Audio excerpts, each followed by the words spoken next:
Сәлем оқушылар, қалдарың қалай? Сендермен бірге 140 білім беру орталығының химия пәнінің мұғалімі, мен Мира апайларың. Және де біз сендермен бүгін әртүрлі қызықты химиялық эксперименттер жасайтын боламыз. Ал ендеше кеттік. Ең бірінші реакциямыз ол барлықтарыңа белгілі күміс айна реакциясы. Күміс айна реакциясын жасау үшін бізге күміс нитраты, натрий гидроксиді, сонымен қатар аммиактың ерітіндісі қажет болады.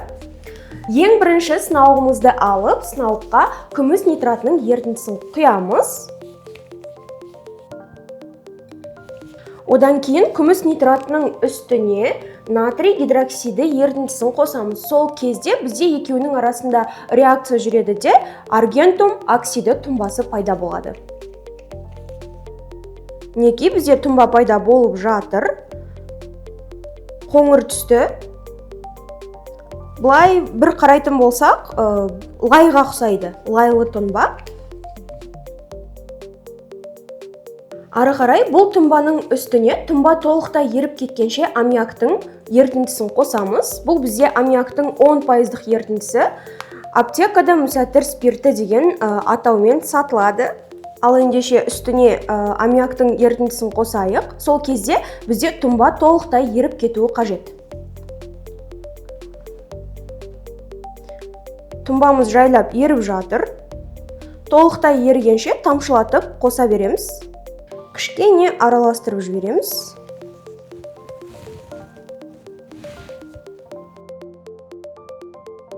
Бізде түбінде кішкене бөлшектер қалды. Оны толықтай еріту үшін тағы да 1-2 тамшы қосып жібереміз. Бізде тұнбамыз толықтай еріп кетті. Яғни бұл жерде біз аммиакты қосқан кезде нәтижесінде аммиактың кешенді қосылысы түзіледі. Күміс аммиакаты деп аталады. Ары қарай күмістің аммиакатты кешенді қосылысының үстіне біз глюкозаның ерітіндісін құямыз. Бізде глюкозаның құрамында карбонил тобы бар, сол себепті ол күмісті тотықтырып шығара алады. Ал ендеше глюкозаны құяйық. Глюкозамызды қостық. Енді бұл реакцияның жүру үшін біз оны қыздыруымыз қажет. Ол үшін біз мына сынауығымызды ыстық қайнаған суы бар ваннаға саламыз. Одан кейін шамалы 5 минут күту қажет болады. 5 минуттан кейін біз мына сынауықтың айналасында күмістің түзілгенін байқайтын боламыз. Байқайтын болсақ, сынауығымыз жайлап қарайып келе жатыр. Байқайтын болсақ, сынауықтың шеттерінде жылтыраған күмістің пайда болғанын көрсек болады. Бұл реакциямыздың нәтижесінде глюкон қышқылы және де күміс түзіледі. Сол себепті жалпы өнеркәсіпте, өндірісте глюкозаны шырша ойыншықтарын және де айна жасау үшін қолданады. Келесі екінші реакциямыз ол сутек пероксидінің калий перманганатымен әрекеттесу реакциясы. Бұл реакцияның нәтижесінде өте көп мөлшерде жылу бөлінеді, оттек газы бөлінеді, және бізге ең қажетті өнім марганец диоксиді бөлінеді екен. Ал ендеше кеттік, менің қолымда 60% сутек пероксидінің ерітіндісі. Оны мен стаканға құямын. Ары қарай осы стаканның үстіне кішкентай қасықпен алып калий перманганатын қосамын. Және қосқаннан кейін бірден қашу керек болады. Өйткені бұл бізде өте белсенді жүретін реакциялардың бірі.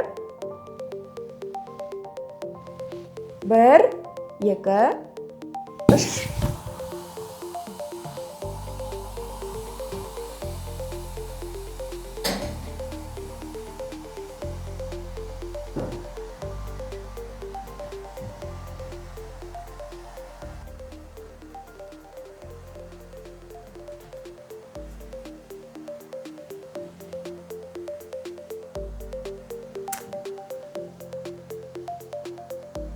Реакциямыз жайлап аяқталып қалды.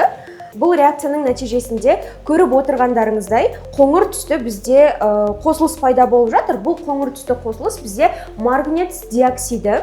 Қазір біз бұл түзілген марганец диоксидін келесі реакциямыз үшін қолданамыз. Бұл экзотермиялық реакция болғандықтан біз стаканға қолымызды тигізіп көретін болсақ, стаканның сырты өте ыстық болып тұр. Біз бұл реакцияны қыздырмасақ та, оның нәтижесінде өздігінен жылу сыртқа бөлінеді.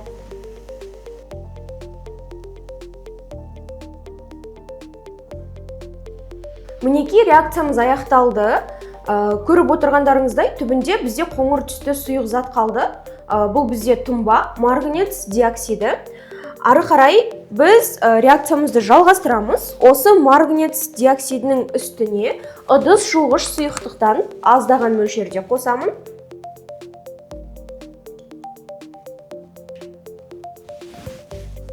Және үстіне оның бояғыш қосамын.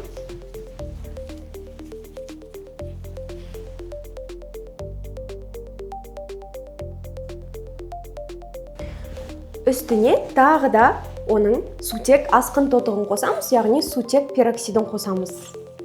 Сол кезде біздегі мұна түзілген марганец диоксиді катализатор рөлін атқарады, яғни сутек пероксидінің ыдырау реакциясында бізде қолданылатын катализатор ол марганец диоксиді.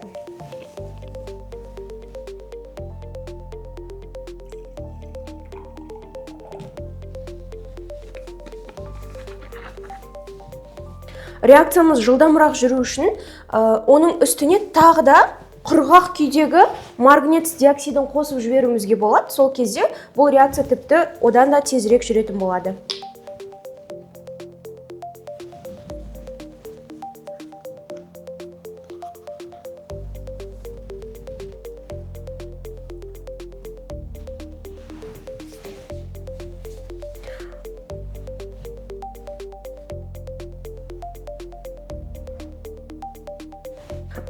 Бұл бізде пілдің тіс пастасы деп аталатын өте танымал реакциялардың бірі.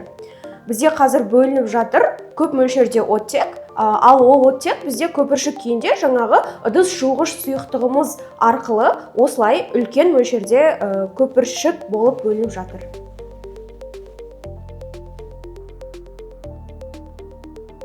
Келесі біздің реакциямыз ол магнийдің жану реакциясы. Және реакцияны бастамас бұрын сендерге бір қызықты факт айтып өткім келіп отыр. Яғни бұрынғы заманда қолданылған фотоаппараттарда вспышка үшін, жарық шығару үшін осы магнийдің жану реакциясын қолданған екен. Бұл реакция болған кезде өте қатты жарық бөлінеді. Ал дәл қазір өздерімен бірге осыны көрейік. Бұл реакцияны жасау үшін бізге қажет болады құрғақ отын және де магний таза металы.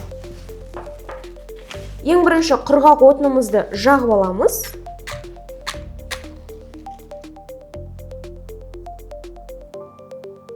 Құрғақ отынымыз жанды. Құрғақ отынымыздың үстіне магнийді саламыз.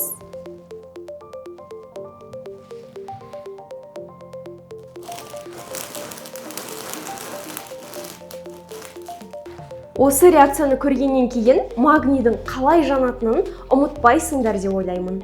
Және де мінекей үстелдің үстінде бізде ақ ұнтақтар пайда болды. Бұл әрине бізде магний жанғанда түзіліп жатқан магний оксиді болып табылады. Ол бізде мынандай ақ түсті ұнтақтар күйінде кездеседі. Мектепте өздерің оқып, көріп, жазып жүрген реакцияларыңды өмірде көрдіңдер деп ойлаймын. Сендермен бірге болған 140 онлайн білім беру орталығының химия пәнінің мұғалімі Мейір апайларың.